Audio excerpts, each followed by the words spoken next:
Facing annihilation on all sides, one general stood calm as chaos encircled him.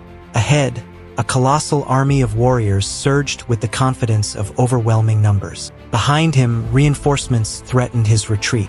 Survival seemed impossible, yet through sheer cunning and audacity, he turned what appeared to be certain doom into a legendary victory.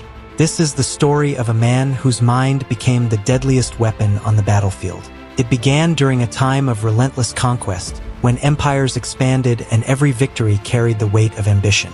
The general had spent years campaigning across hostile lands, carving paths of conquest that enriched his coffers and bolstered his reputation. But the rebellion he now faced was unlike any previous challenge. The local tribes, uniting under a charismatic and determined leader, refused to bow.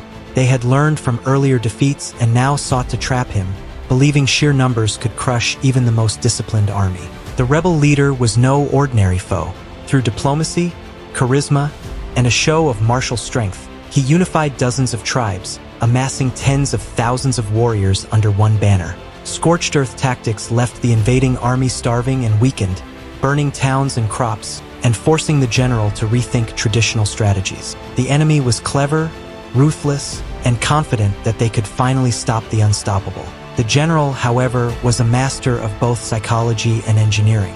Understanding the peril of facing such an overwhelming force head-on, he devised a plan that seemed impossible. Rather than meeting the enemy in open battle or attempting a risky retreat, he embraced the challenge of entrapment, not as a victim, but as a strategist. His soldiers, though outnumbered, would not rely solely on swords and shields. They would wield ingenuity as their ultimate weapon. He ordered the construction of an extraordinary defense, two massive concentric walls surrounding his position. The inner wall trapped the besieged enemy inside, while the outer fortification protected against the approaching relief army. Trenches, river diversions, hidden pits, hooked logs, and fields of sharpened stakes transformed the battlefield into a deadly maze. Every step the enemy took would play into the hands of a master tactician. Towers bristling with artillery overlooked every avenue of attack, and a fortified rampart of timber and earth provided both security and an imposing psychological edge. As the enemy approached, they believed victory was assured. Hundreds of thousands of warriors pressed toward the outer walls, confident in their overwhelming strength. Yet the general's defenses funneled them into kill zones where disciplined soldiers and cavalry waited. Night assaults, ladders, hooks, and relentless attacks were met with coordinated countermeasures, with reserves positioned at critical points, ready to plug gaps and strike at the enemy's overconfidence. Every feint, every maneuver, every trap was executed with precision born of years of experience and unshakable discipline. Even when the enemy found a weakness on a northern hill, the general adapted instantly. Elite cavalry units struck from behind, shattering morale and turning the tide at a moment when defeat seemed imminent. The besieged warriors, once confident in their overwhelming numbers, now faced confusion, chaos, and the relentless discipline of a smaller, more intelligent force. The combination of engineering brilliance, psychological insight, and battlefield flexibility ensured that every enemy advance was neutralized, every risk mitigated. When victory was secured, tens of thousands lay defeated. The enemy leader, once confident in the power of sheer numbers, was forced to surrender. Humiliation and defeat were tempered by mercy and political strategy. The conquered were enslaved or pardoned as needed to stabilize the region, cementing the general's control while maintaining the illusion of order. This battle, remembered for centuries, was more than a victory of arms. It was a triumph of intellect over brute force, ingenuity over mass, and leadership over chaos. The general had achieved the impossible, defeating an army more than 5 times his size, not through heroics alone, but through meticulous planning, adaptability, and an unyielding understanding of both human nature and the art of war.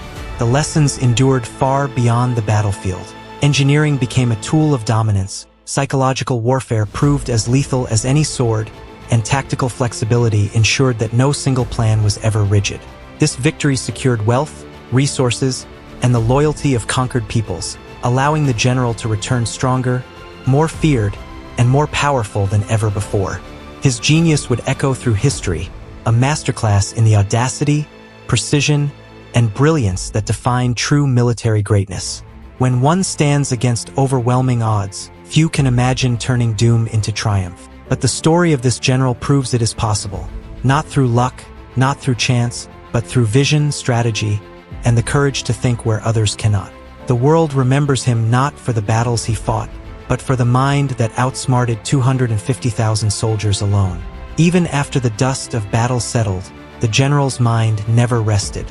He meticulously reviewed every phase of the siege, analyzing what had worked and where small improvements could have made a difference. His soldiers witnessed a commander who celebrated victories quietly but punished lapses in discipline decisively. This relentless attention to detail forged an army that was not just large, but flawlessly coordinated, capable of executing complex maneuvers under pressure, a force that would remain feared for decades. The surrounding regions, once emboldened by resistance, quickly grasped the futility of opposing him. Tales of the massive army defeated by a fraction of his forces spread like wildfire, deterring uprisings before they could ignite. His reputation became a weapon in itself. Towns surrendered without a fight, and tribal leaders sought favor rather than confrontation. In this way, his triumph at the battlefield extended into psychological domination, turning fear and respect into tools as effective as any sword or fortification. Yet perhaps the most enduring legacy was the inspiration he left for generations to come. Scholars and commanders studied his campaigns as a blueprint for thinking beyond numbers, valuing ingenuity over brute strength. The siege, the clever use of terrain, the anticipation of enemy movements, these lessons transcended time, influencing military minds centuries later. What began as a desperate stand against overwhelming forces became a symbol of how vision, courage, and intellect could redefine the very meaning of power.